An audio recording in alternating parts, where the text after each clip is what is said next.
오늘 하나님께서 우리에게 주시는 말씀은 요한 1서 5장 6절부터 13절까지의 말씀입니다. 요한 1서 5장 6절부터 13절까지의 말씀.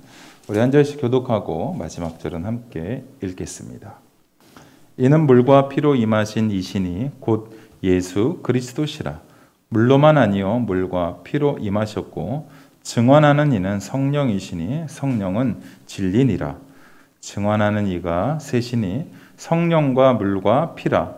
또한 이 셋은 합하여 하나이니라. 만일 우리가 사람들의 증언을 받을진대 하나님의 증거는 더욱 크도다. 하나님의 증거는 이것이니 그의 아들에 대하여 증언하신 것이니라.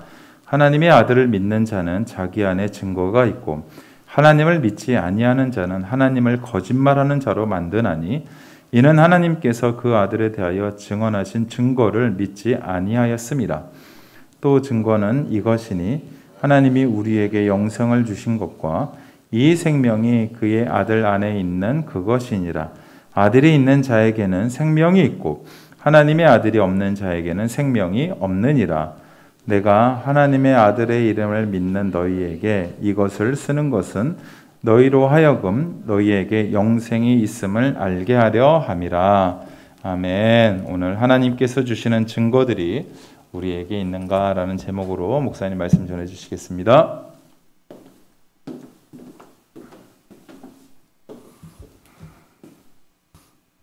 짧게 기도하고 시작하겠습니다. 하나님 아버지 감사합니다. 오늘 산지교회 주일 예배를 허락하시니 감사합니다. 우리가 이렇게 매주 성전에 나와 또 온라인으로 영과 진리로 예배를 드릴 수 있도록 하시니 진정으로 감사합니다. 우리의 의지가 아니고 하나님의 인도하심이 이 예배 자리에 있게 하심을 주여 저희가 합니다. 주여 아버지 이 시간 오직 하나님의 말씀이 선포됨으로 우리 안에 이 마음밭에 예수 그리스도의 그 증거가 심기게 하여 주시옵소서. 그 증거로 우리가 이 땅에서 살아가게 하여 주시옵소서. 아버지 부족한 종을 십자가 뒤에 감추시고 오직 예수 그리스도만 드러나게 하여 주시옵소서. 감사하고 예수님 이름으로 기도드립니다. 주일 예배 오신 성도님들 그리고 이 시간 영상으로 예배 드리신 성도님들 반갑습니다. 환영합니다. 오늘 본문은 사실 성경에서 좀 난해한 본문으로 손꼽히는 본문입니다. 하나님께서 주님께서 성령님의 인도하심으로 말씀이 올곧게 전해지길 주님의 이름으로 축원합니다. 자, 우리가 신앙생활을 하면서 힘든 점이 무엇일까요? 라는 것을 한번 생각해 보면 예전에 어떤 영화에서 제가 어렸을 때 본 영화 같은데 영화 제목도 사실 기억이 안 나는데 그 장면만 기억이 나는데 이 캐톨릭 사제들이 나오는 장면이었는데 이 나이 많은 신부에게 이제 젊은 신부가 이제 물어봅니다. 그래서 신부님 오랜 세월 하나님을 섬기며 이제 사제로 지내셨는데 그 가운데 가장 힘든 것이 무엇이셨나요? 하고 이렇게 질문을 하였습니다. 그러니까 늙은 신부가 나이 든 신부가 이렇게 대답을 하는 거였습니다. 하나님이 보이지 않는 것이 가장 어려웠다네 라고요. 눈에 보이지 않는 하나님이십니다. 영이시니까요. 사실 그래서 우리가 믿음을 갖고 있다고 하여도 신앙생활을 계속해 갈 때 우리 믿음에 업다운이 있는 것 같습니다. 어떤 때는 하나님이 바로 곁에 계신 것처럼 생각되며 모든 일에 힘이 솟지만 또 어떤 때는 하나님이 안 계신 것처럼 모호하고 그저 힘만 들고 의욕이 없을 때도 있습니다. 하나님이 눈에 보이시는 분이라면 좋으련만 그렇지 않으니 이 나를 둘러싼 환경과 또 나의 주관적 상태에 따라 믿음과 신앙생활의 업다운이 계속 반복됩니다. 우리에겐 그래서 증거가 필요한 것입니다. 하나님이 계시다는 것에 대한 증거, 예수 그리스도가 하나님의 아들이시라는 증거, 그건 증거가 필요합니다. 우리 인간의 생각, 감정, 감각, 느낌과 같은 주관적 경험만으로는 확고한 믿음을 가지고 안정적으로 신앙생활을 하기 힘듭니다. 그래서 내 안에서 생성되는 것이 아닌 외부에서 주어지고 또 드러나는 객관적인 증거가 필요합니다. 지난주 말씀에서 우리의 믿음의 기초는 예수님이 그리스도시요 살아계신 하나님의 아들이시다라는 믿음이라고 했습니다. 그리고 그 믿음 위에 하나님께서 교회를 세우셨다고 했습니다. 예수님이 하나님의 아들이시기에 예수 안에서 우리가 하나님의 자녀인 것입니다. 하나님의 자녀인 우리가 바로 교회입니다. 그래서 교회가 굳건하기 위해선 예수님이 하나님의 아들이시라는 그 믿음이 굳건해야 하는 것입니다. 하나님의 자녀인 우리들이 말이죠. 그럼 과연 무슨 증거로 예수님에 관한 우리의 믿음이 확고해질 수 있을까요? 그 증거들을 사도 요한은 오늘 말하는 것입니다. 6절입니다. 6절. 우리 제가 한번 읽어드리겠습니다. 이는 물과 피로 임하신 이시니 곧 예수 그리스도시라. 물로만 아니요 물과 피로 임하셨고 증언하는 이는 성령이시니 성령은 진리니라. 어렵죠? 자, 물과 피. 자, 물과 피가 무엇을 의미하는가에 관해서는 여러 견해가 있습니다. 하지만 물은 예수님이 공생애를 시작하심과 동시에 세례 요한으로부터 세례를 받으신 사건을 의미하고, 피는 그리스도의 십자가 희생을 의미합니다. 따라서 그리스도의 공생애 사역의 시작을 상징하는 물과 공생애 사역의 완성을 상징하는 피는 예수님이 그리스도로 행하신 사역 전체를 포괄하는 표현입니다. 그런데 사도 요한은 방금 읽은 그 본문에서 굳이 물로만 아니요 라는 점을 강조하고 있습니다. 여기에는 그 이유가 있습니다. 당시 영지주의 그 이단 가운데 예수의 그리스도 되심을 물 하나와만 연관시키는 자들이 있었기 때문입니다. 그들은 영과 육을 이분법적으로 나누어서 영은 거룩한 것이고 육은 비천한 것으로 이 육신의 인간 예수가 세례를 통해 일시적으로 거룩한 영을 받는 순간 그리스도의 사역을 시작하였던 것이고, 십자가에서 죽기 직전에는 그 거룩한 영이 떠나고 십자가에서 죽은 것은 비천한 육신으로서의 인간 예수라고 주장하는 것입니다. 거룩한 영이 임한 그리스도가 죽는다라는 것은 상상할 수 없다는 거죠. 요한은 물로만 아니요 라고 굳이 표현하면서 이러한 이단 사상의 입장을 명시적으로 거부하였던 것입니다. 이 원어 성경에서는 물과 피라는 단어 앞에 정관사가 각각 개별적으로 붙어 있습니다. 그리고 그 앞에는 뭐뭐 안에라는 의미의 전치사 n이 있습니다. 이는 무슨 말이냐면 예수께서 세례 당시 뭐뭐 안에, 즉 물에 잠기셨을 뿐만 아니라 십자가에서는 피를 뒤집어 쓰셨다라는 뉘앙스를 표현하는 것입니다. 물뿐 아니라 피도 독립적인 가치를 지니며 둘 다 예수가 그리스도이심을 입증하는 증거가 되고 있다고 사도 요한은 역설하고 있는 것입니다. 또 증언하시는 이는 성령이시니 성령은 진리니라 라고 합니다. 성령이 친히 예수가 그리스도시요 하나님의 아들이심을 증언하는 사역을 하고 있다는 것입니다. 증언하는 이는 성령할 때 증언하는에서는 현재 시제를 사용합니다. 즉 성령의 증거 사역이 지금도 계속되고 있음을 표현하고 있는 것입니다. 예수님이 세례를 받으실 때 성령이 비둘기같이 임했습니다. 그리고 십자가에서 돌아가실 때 예수님 옆에서 십자가형을 받던 한 강도가 구원을 받았습니다. 또 그곳에 있던 백부장이 예수님을 하나님의 아들이라고 고백하였습니다. 이것도 성령의 보이지 않는 역사로 말미암아 이루어진 일이었습니다. 그리고 이후 사도들과 또 전도자들의 그 복음 전파 역시 성령에 의해 가능한 사역이었고, 지금도 성령은 우리들을 통해 계속해서 예수 그리스도를 증거하는 일을 하고 있습니다. 현재형인 것입니다. 성령의 증인된 모습은 예수님의 고별 설교에서도 확실히 말씀하셨습니다. 요한복음 15장 26절 우리 함께 읽어볼까요? 시작. 내가 아버지께로부터 너희에게 보낼 보혜사 곧 아버지께로부터 나오시는 진리의 성령이 오실 때에 그가 나를 증언하실 것이요 라고 합니다. 실로 예수님이 하나님의 아들이심이 드러나는 것은 성령의 증언을 통해 가능한 것입니다. 왜냐하면 성령은 진리이기 때문이라고 합니다.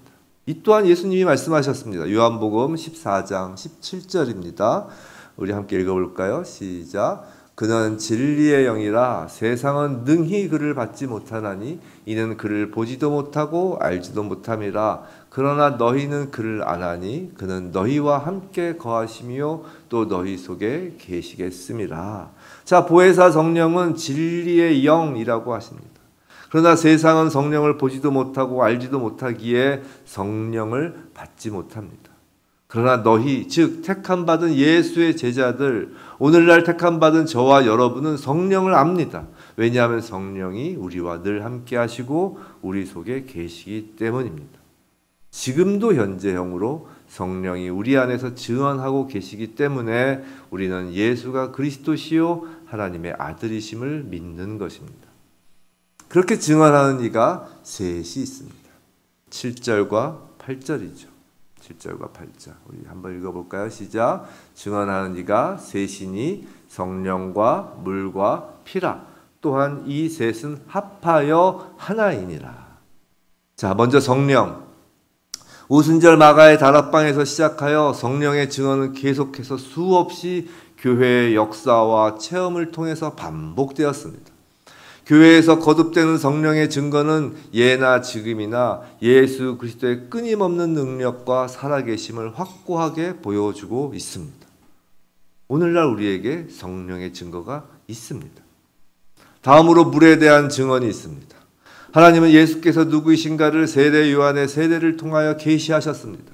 세례 당시에 하나님이 이는 내 사랑하는 아들이요 내 기뻐하는 자라고 하셨습니다. 초대교회에서 그 증거가 그리스도인들의 세례를 통하여 계승되었다는 것이 사도 요한이 말하고자 하는 점입니다. 그리스도인들의 그 세례에서는 여러 가지 일들이 일어납니다. 사람들이 물속에서 그리스도와 함께 죽고 물속에서 나와서는 그리스도와 함께 새로운 생명으로 부활합니다. 그리스도를 통해서 새로운 피조물이 되고 새 생명으로 거듭납니다. 우리 그리스도인들의 세례는 예수 그리스도의 능력이 한없이 계속되고 있다는 또 하나의 증거입니다. 우리는 세례를 통하여 예수 그리스도에 대한 증거를 받았습니다. 그리고 피의 증거가 있습니다. 피는 생명입니다. 그리스도의 죽음은 완벽한 생명의 희생입니다. 십자가에서 예수의 피는 하나님께 드려졌습니다. 하나님과 완전히 화해되어서 하나님 앞에서 더 이상의 희생은 없습니다. 죽음은 끝났습니다. 그런데 교회에서는 예나 지금이나 주님의 그 만찬, 성찬식을 지키고 있습니다. 이것을 통하여 그리스도의 희생이 기념되고 그리스도의 단 한 번 행하신 희생에 대해 주님에게 감사함을 나타냅니다. 주님의 식탁에서 그리스도인들은 주님을 만나고 주님의 용서하심을 경험하며 주께서 주시는 하나님과의 화평을 체험합니다. 성찬식은 예수 그리스도의 피의 능력을 언제까지나 증거합니다. 본문 8절에서 방금 읽었던 그 8절 후단에서 이 셋은 합하여 하나이니라 라고 합니다. 이 원문을 직역하면 이 셋이 그 하나를 지향하고 있다입니다. 성령과 물과 그리고 피가 혼연일체가 되어서 인간 예수의 완전한 메시아성과 온전하신 하나님의 아들이시고 완전한 구세주이심을 증거하고 있는 것입니다. 현재형으로 말입니다. 끊임없는 성령의 은사와 세례에 의한 부단한 죽음과 부활 그리고 그리스도의 성찬에서 보여주는 주님의 희생은 오늘날까지도 예수 그리스도에 대한 증거가 되는 것입니다. 그리고 9절 말씀, 그리고 10절 말씀입니다. 우리 한번 같이 읽어볼까요? 시작. 만일 우리가 사람들의 증언을 받을진대 하나님의 증거는 더욱 크도다. 하나님의 증거는 이것이니 그의 아들에 대하여 증언하신 것이니라. 하나님의 아들을 믿는 자는 자기 안에 증거가 있고 하나님을 믿지 아니하는 자는 하나님을 거짓말하는 자로 만드나니 이는 하나님께서 그 아들에 대하여 증언하신 증거를 믿지 아니하였습니다. 사도 요한은 여기서 사람들의 증거와 하나님의 증거를 대조시켜 말합니다. 구약의 율법은 이제 신명기에 나오는데 이제 두세 사람의 증언으로 증거하도록 되어 있습니다. 그런데 불완전할 수밖에 없는 사람의 증언도 그런 증거로 삼는다면 그에 비해 하나님이 직접 하시는 증거의 효력은 두말할 필요가 없다는 것입니다. 하나님은 시건하시지 않는다고 하셨습니다. 하나님은 거짓말하시지 않으십니다. 그런 하나님을 믿지 않는다라는 것은 하나님을 거짓말쟁이로 취급하는 것과 같다는 것입니다. 하나님을 믿지 않는다라는 말은 곧 하나님이 하신 증거를 믿지 않는다라는 의미이며, 이는 모든 증거가 가리키는 하나님의 아들에 대해 믿지 않는다라는 것과 동일한 말입니다. 사랑하는 성도 여러분, 우린 믿음의 무게를 깨달아야 합니다. 하나님을 믿지 않는다, 하나님을 믿지 않는 사람들, 예수를 믿지 않는 사람들은 단순히 믿지 않는다 정도가 아니라 하나님을 거짓말쟁이다 라고 부르며 하나님을 모독하는 것이라는 것입니다. 또한 하나님이 살아계시지 않는 것처럼 사는 것은 삶으로 하나님을 모독하는 것이라는 겁니다. 그것도 믿지 않는 것과 같기 때문입니다. 왜냐하면 여기서 믿는다고 하는 말의 뜻은 지금 말하는 것이 무엇이든지 간에 그 모두가 사실이라고 단순하게 받아들이는 것뿐만이 아닙니다. 온전한 신뢰를 가지고 그 사람의 전 인격과 그가 뜻하는 온갖 것을 낱낱이 믿는 것입니다. 그 사람의 말을 믿을 뿐만 아니라 그에게 자신과 전 생명을 맡기는 것입니다. 온전한 신뢰를 의미합니다. 예수 그리스도를 믿는다는 것은 예수께서 말씀하신 바를 사실이라고 단순히 받아들이는 것뿐만 아니라 우리의 생명과 전 인생을 예수의 손과 그의 인도하심에 완전히 맡기는 일입니다. 그래서 성경에서 말하는 믿음은 사람에 대해서 할 수 없는 것입니다. 사람에 대해서는 우리가 우리의 모든 것을 맡길 수가 없는 것입니다. 그렇게 신뢰할 만한 사람이 아닌 것입니다. 오직 하나님, 예수 그리스도만이 믿음의 대상인 것입니다. 우리가 예수를 믿는다는 것은 우리의 생명과 전 인생을 맡겨드리는 것입니다. 이 땅에서의 시간부터 하늘에서의 영원까지 우리 자신을 예수의 수중에 맡겨버리고 마는 것이 믿음입니다. 믿음의 대상은 오직 하나님이십니다. 사람은 사랑의 대상이죠. 이런 의미에서 믿음은 믿음의 행위와 분리되어 생각할 수 없는 것입니다. 믿음은 그의 수중에 나를 맡기는 것이 수반될 수밖에 없기 때문입니다. 그런데 이렇게 맡기는 것이 어렵습니다. 그래서 설교 시작 부분에 말씀드린 것처럼 믿음 생활, 신앙 생활에 업다운이 있는 것입니다. 우리 신앙에 업다운이 있는 것은 성령이 내주하지 않아서도 아닙니다. 세례를 받지 않아서도 아닙니다.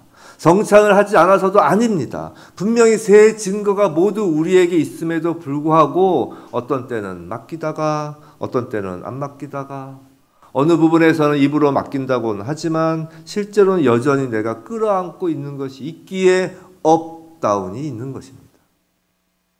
성도 여러분, 하나님은 사랑이십니다. 하나님은 사랑이시기에 우리가 자발적으로 믿음대로 내어 맡기도록 하시는 것이지 억지로 빼앗아 가지고 가시지 않습니다. 우격다짐으로 너 믿으니까 다 내놔, 다 맡겨라고 하시는 것이 아니라 우리를 존중해 주시는 것입니다. 우리에겐 믿음에 대한 증거는 충분합니다. 인간의 문제는 그렇기에 증거의 존재를 모르는 무지가 아닙니다. 신앙의 문제는 무지함에서 나오는 것이 아닙니다. 증거의 충분함은 로마서에서 이미 언급하셨습니다. 로마서 1장 20절, 21절입니다. 우리 한번 읽어볼까요? 시작. 창세로부터 그의 보이지 아니하는 것들 곧 그의 영원하신 능력과 신성이 그가 만드신 만물에 분명히 보여 알려졌나니 그러므로 그들이 핑계하지 못할지니라. 하나님을 알되 하나님을 영화롭게도 아니하며 감사하지도 아니하고 오히려 그 생각이 허망하여지며 미련한 마음이 어두워졌나니라고 합니다. 증거는 충분함으로 모른다고 핑계하지 못합니다. 인간의 문제는 무지가 아니라 반항이 문제인 것입니다. 더욱이 예수를 믿어 구원을 약속받은 우리가 믿음이 업다운되고 신앙생활이 흐트러지는 것은 능력이 없어서도 아닙니다. 이미 내주하시는 성령의 능력이 있습니다. 다만 내맡길 의지가 없어서인 것입니다. 하나님의 세 가지 증거를 알지만 인생 모두를 내맡길 수 있는 믿음을 저항하는 방금 읽은 그 로마서 1장 21절 말씀에 허망한 생각과 미련한 마음이 여전히 남아있기 때문입니다. 성도 여러분, 분명 우리는 성령의 증언으로 예수님을 믿었습니다. 예수 그리스도와 함께 죽고 거듭남을 세례를 통하여 확인하였습니다. 그리스도의 십자가 희생 피의 증거를 늘 기억합니다. 그런데도 여전히 사는 것이 불안합니다. 두렵습니다. 무엇을 먹을까? 무엇을 입을까? 걱정합니다. 입으로는 아닌 척해도 속으로는 원수 같은 사람이 있고 미운 사람이 있습니다. 다 주님 것이라고 하면서도 자기 모르게 어느 순간 하나님을 향한 그 물질과 시간과 땀의 헌신에 대하여 이 땅의 것으로 30배, 60배, 100배의 보상을 받을 것을 머릿속으로 계산하고 있습니다. 허망한 생각과 미련한 마음이 여전한 것입니다. 도대체 왜 그럴까요? 그건 영생에 대한 믿음이 이 땅에서 증거되지 않기 때문입니다. 그래서 사도 요한은 또 하나의 증거를 우리에게 알려줍니다. 11절, 12절 말씀입니다. 우리 함께 읽어볼까요? 시작. 또 증거는 이것이니 하나님이 우리에게 영생을 주신 것과 아들이 있는 자에게는 생명이 있고 하나님의 아들이 없는 자에게는 생명이 없느니라. 또 하나님의 증거는 예수를 믿는 자들에게 영생을 주신 것이고 그 생명이 하나님의 아들 안에 있는 것입니다. 예수님도 말씀하셨습니다. 요한복음 5장 26절에서 아버지께서 자기 속에 생명이 있음 같이 아들에게도 생명을 주어 그 속에 있게 하셨고 라고 하셨습니다. 하나님 아버지 속에 있는 생명을 아들에게 주어 아들 속에 생명이 있게 하셨다고 하는 것입니다. 아들 속에 생명이 있기 때문에 아들이 있는 자는 그 속에 생명까지 소유하는 것입니다. 우리 그런 비유를 많이 들죠. 이 컵 안에 생명이라고 하는, 예를 들어서 볼펜이 담겨 있다고 했을 때 손도 안 대고, 이 생명의 손도 안 대고, 이 생명을 얻는 방법은 이 컵을 우리가 갖는 게 방법이라고 합니다. 즉 예수를 소유하면 예수 안에 있는 생명을 우리가 소유하는 것이죠. 하나님 아버지의 생명을 소유하는 것입니다. 본문 13절에서 사도 요한은 요한일서를 쓰는 궁극적인 목적을 알려줍니다. 13절 우리 한번 읽어볼까요? 시작. 띄워주시고요. 제가 읽어드리겠습니다. 요한일서 5장 13절 오늘 본문 말씀 맨 마지막 절입니다. 내가 하나님의 아들의 이름을 믿는 너희에게, 올라갔네. 함께 읽어볼까요? 시작. 내가 하나님의 아들의 이름을 믿는 너희에게 이것을 쓰는 것은 너희로 하여금 너희에게 영생이 있음을 알게 하려 함이라. 자, 요한일서를 쓰는 목적이 하나님의 아들 예수 그리스도를 믿는 성도들로 하여금 영생의 확신을 가지도록 하기 위해서라는 것입니다. 영생의 확신이 본 서신의 기록 목적이 될 만큼 매우 중요하다는 것입니다. 그럼 도대체 영생이란 무엇일까요? 우리 영생, 계속 사는 거, 영원히 사는 거. 영생이란 단어는 단순히 한없이 계속되는 것, 그 이상의 의미를 가지고 있습니다. 한번 생각해 보세요. 만일 그저 무한히 계속되는 생명이라고 한다면, 무한히 계속되는 목숨이라고 한다면 그건 어쩌면 악담이 될 수도 있습니다. 결코 축복이 아닐 수도 있는 것입니다. 견딜 수 없는 무거운 짐이 될지언정 결코 영화로운 것이 못 될지도 모릅니다. 목숨만 붙어 있는 것은 성경에서 말하는 생명이 아닙니다. 복이 되는, 축복이 되는 생명은 생명의 주체가 자신의 기능을 제대로 발휘할 때 의미가 있는 것입니다. 본래의 기능과 가치를 상실한 채 목숨만 붙어 있는 것을 생존이라고 하고, 예수님은 생존을 주시기 위해 오신 것이 아니라 생명을 주시기 위해 오셨습니다. 그런데 성경에서의 영생, 생명이란 말이 그대로 적용되는 분은 단 한 분뿐입니다. 그분은 하나님이십니다. 영생은 바로 하나님 자신의 생명입니다. 그 하나님 자신의 생명, 영생을 아들에게 주신 것이고, 아들을 믿음으로 우리에게도 그 하나님의 생명인 영생을 주신 것입니다. 하나님의 생명이란 그 가치와 본질, 즉 우리식으로 굳이 표현하자면 하나님의 삶, 하나님의 본질 그 자체인 것입니다. 우리에게 하나님의 생명인 영생이 주어졌다는 것은 바로 하나님의 삶을 누리게 되었다는 것을 의미하는 것입니다. 성령과 물, 피로 증거되는 예수 그리스도는 또 하나의 증거인 영생, 즉 하나님의 삶을 우리가 이 땅에서 누리는 것으로 증거되는 것입니다. 그럼 그 영생의 내용을 몇 가지 한번 살펴볼까요? 먼저 첫 번째는 하나님에게는 화평이 있습니다. 샬롬이 있습니다. 따라서 영생이란 평온함을 이루는 말입니다. 그것은 일생의 온갖 상황에서 언제나 끊임없이 따라다니는 두려움에서 해방되는 삶을 의미합니다. 둘째로는 하나님에게는 능력이 있습니다. 영생은 좌절과 낙심에 대한 극복을 이루는 말입니다. 하나님의 능력으로 충만한 삶이 영생이기 때문에 좌절과 낙심되는 환경을 이겨내는 능력을 갖출 수 있는 것입니다. 하나님에게는 셋째로 신성함, 거룩함이 있습니다. 영생이란 죄를 극복하는 것을 의미합니다. 그래서 하나님의 정결에 의한 그 정결함을 입고 이 세상의 더러움에 대비하는 삶을 뜻합니다. 네 번째로 하나님은 사랑이십니다.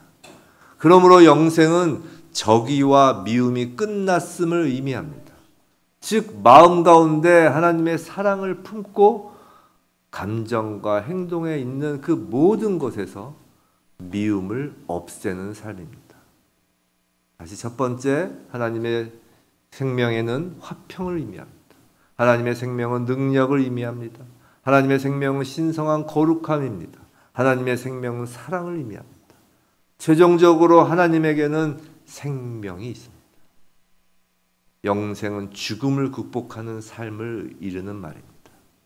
그 삶은 하나님 자신의 그 불멸하는 생명이 있기 때문에 우리에게도 마찬가지로 그 하나님의 삶을 누리는 자, 그 우리에게도 역시 불멸하는 생명이 있습니다. 이것이 영생입니다. 이와 같은 삶은 오직 예수 그리스도를 통해서만 얻어진다는 것이 사도 요한의 확신입니다. 영생이 하나님의 삶이라면 우리가 하나님을 알고 하나님 안에 있게 될 때 비로소 그러한 영생을 소유할 수 있습니다. 그런데 아들이신 예수님만이 아버지이신 하나님을 완전히 알고 있습니다. 예수 그리스도만이 하나님의 모습을 우리에게 완전히 계시합니다. 예수 그리스도만이 길이십니다. 그렇기에 예수 그리스도만이 생명이신 것입니다. 영생의 길은 오직 예수를 통해서만 우리에게 열려 있는 것입니다. 사랑하는 성도 여러분, 영생은 우리가 육신이 죽어서 천국에 가서야 누리는 것이 아니라는 것입니다. 그저 한없이 반복되고 계속되는 목숨도 아니라는 것입니다. 바로 그리스도인의 생활의 그 본질이 영생인 것입니다. 우리가 삶 자체를 온전히 주님이신 예수 그리스도에게 내맡길 때 이 땅에서부터 누리고 증거되는 것이 영생입니다. 그 영생은 이 땅에서의 생명이 단절되고 나서야 천국에서 다시 시작되는 생명이 아니라 이 땅에서부터 영생의 증거가 드러나는 삶인 것입니다. 성령과 물과 피로 증언된 예수 그리스도를 믿는 성도는 거기서 받은 증거가 멈추어 이 땅에서 업다운의 신앙생활을 하며 하루는 산자로서 다른 하루는 죽은 자처럼 이렇게 살아가는 인생이 아니라 또 하나의 증거로서 하나님의 삶인 영생을 지금부터 단절없이 영원히 누리는 인생인 것입니다. 증거가 많을수록 약한 믿음은 더욱 확신을 얻고 강한 믿음으로 자라갑니다. 성령과 물과 피의 증거에 더하여 영생의 증거가 우리에게 많을수록 영생에 대한 확신이 생깁니다. 영생에 대한 확신이 있기에 우리의 생각과 의지는 더욱 하나님의 삶을 추구하고 더 많은 증거를 수집하면서 우리 삶을 하나님의 삶으로 바꾸어 가는 것입니다. 성도 여러분, 그것이 믿음입니다. 믿음은 하나님이 주시는 증거를 통해 하나님을 믿는 것이기 때문입니다. 하나님의 영생을 이 땅에서 누리는 것에 관심도 없고 하나님의 영생을 이 땅에서 누릴 의지도 없다면 영생의 증거가 없는 것이고 하나님의 아들을 믿지도 않는 것입니다. 하나님의 아들이신 예수 그리스도를 믿는다라는 것은 단지 죽어서 천국 가는 것 정도가 아닌 것입니다. 영생을 지금 여기서부터 누리는 것입니다. 사랑하는 성도 여러분, 예수를 믿어 주로 고백함으로 성령의 증거를 가졌습니다. 거듭남의 세례로 물의 증거를 가졌습니다. 대속의 은혜에 감사하는 성찬으로 피의 증거를 가졌습니다. 이 증거를 가진 성도 여러분, 하나님께서 우리에게 증거로 주신 성령을 더욱 사모하시기 바랍니다. 물과 피로 우리에게 임하신 예수 그리스도의 은혜에 더욱 감사하기를 원합니다. 그리고 이 땅에서 하나님의 영생을 매일매일 더하여 가기를 간절히 소원하길 원합니다. 부디 우리 모두 예수 그리스도에게 모든 것을 내어 맡기고 성령과 물과 피, 영생의 증거가 나타남으로 우리의 인생을 통해 날마다 예수 그리스도가 증언되기를 주님의 이름으로 간절히 축원합니다. 말씀을 마치고 시작했던 찬양 가운데 나는 예배자입니다. 이 찬양을 부르겠습니다. 우리는 성전에서 드리는 예배뿐이 아니라 우리가 서 있는 곳 어디서나 하나님을 예배하는 것입니다. 우리가 영생을 누리는 것이 하나님을 예배하는 것입니다. 성령을 받은 우리입니다. 물과 피의 증거를 받은 우리입니다. 영생의 증거를 이 땅에서 예배함으로 증언하는 저와 여러분이 되기를 간절히 축원하며 이 예배자임을 우리가 하나님께 찬양으로 고백하겠습니다. 나는 하나님을 예배하는 예배자입니다.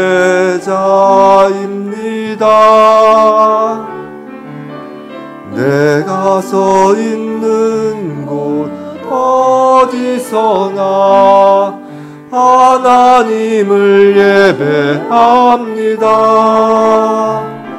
내 영혼 거룩한 은혜를 향하여 내 마음 완전한 하나님 향하여 이곳에서 바로 이 시간 하나님을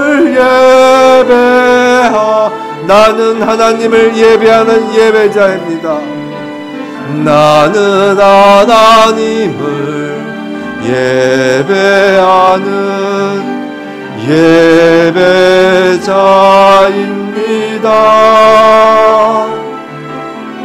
내가 서 있는 곳 어디서나 하나님을 예배합니다. 내 영혼 거룩한 은혜를 향하여 내 마음 완전한 하나님 향하여 이곳에서 바로 이 시간 하나님을 예배 내 영혼 거룩한 은혜를 향하여 내 영혼 거룩한 은혜를 향하여 내 마음 완전한 하나님 향하여 이곳에서 바로 이 시간 하나님을 예배합니다. 이곳에서 바로 이 시간 하나님을 예배합니다. 하나님 아버지, 이 시간 저희가 고백합니다. 이 시간 아버지 하나님 앞에서 저희가 저희의 신앙으로 고백합니다. 이곳에서 바로 이 시간 어디서나 언제나 하나님을 예배하겠습니다. 완전하신 하나님을 향해서 그 영생을 향하여 이곳에서 바로 이 시간 하나님을 예배합니다. 아버지, 저희를 예배자로 불러주시니 감사합니다. 성령으로 증거하셔서 예수 그리스도를 믿게 하시고 물과 피의 증거로 아버지 저희를 하나님의 자녀로서 예배자로 세워주시니 감사합니다. 아버지, 저희가 예배자로서 언제나 어디서나 하나님을 예배하길 원합니다. 아버지 감사합니다. 오순절 마가의 다락방에 임하셨던 그 성령을 우리에게도 증인으로 보내주셔서 예수는 그리스도시 하나님의 아들이심을 믿게 하시니 감사합니다. 예수님의 공생애가 시작되는 세례의 증거를 우리에게도 나타내시 거듭난 인생으로 믿음의 여정을 시작할 수 있도록 하시니 감사합니다. 예수 그때 그 피의 그 희생의 증거를 나타내서 언제나 성찬을 통해 주님의 은혜를 잊지 않게 하시니 감사합니다. 그리고 하나님의 생명을 아들에게 주시고 그 아들을 믿음으로 아버지의 생명을 이 땅에서도 누리도록 하시니 감사합니다. 영생의 증거를 우리의 삶 속에 심겨 놓으시니 감사합니다. 아버지의 샬롬, 아버지의 그 화평을 사모합니다. 우리 삶에 두려움이 없게 하옵소서. 아버지의 능력을 구합니다. 어떤 상황에서도 우리를 좌절과 낙심치 않게 하옵소서. 아버지의 거룩을 사모합니다. 세상의 더러움에서 우리를 구별하여 주옵소서. 아버지의 사랑을 품기 원합니다. 우리 마음에 적의와 미움을 지워 주옵소서. 그러므로 하나님의 영생이 우리 삶으로 드러나게 하옵소서. 산지교회와 열방의 교회가 성령과 물과 피 영생의 증거로 이 땅에서 예수 그리스도를 증거하는 교회 되게 하시고 모든 성도가 증인되게 하옵소서. 아버지, 우리의 삶을 온전히 맡아 주옵소서. 오직 아버지의 영광만 드러나는 교회, 성도, 또 성도의 일터, 가정 되게 하옵소서. 아버지, 우리의 삶을 온전히 맡아 주옵소서. 우리의 삶에 온전히 아버지만 드러나게 하여 주시옵소서. 아버지의 생명이 드러나는 삶이 되게 하여 주시옵소서. 우리의 삶이 아버지의 증거되게 하여 주시옵소서. 오직 예수만 드러나는 삶이 되게 하여 주시옵소서. 아버지, 저희를 참된 예배자로 세워 주시옵소서. 주여, 저희를 불쌍히 여겨 주옵소서.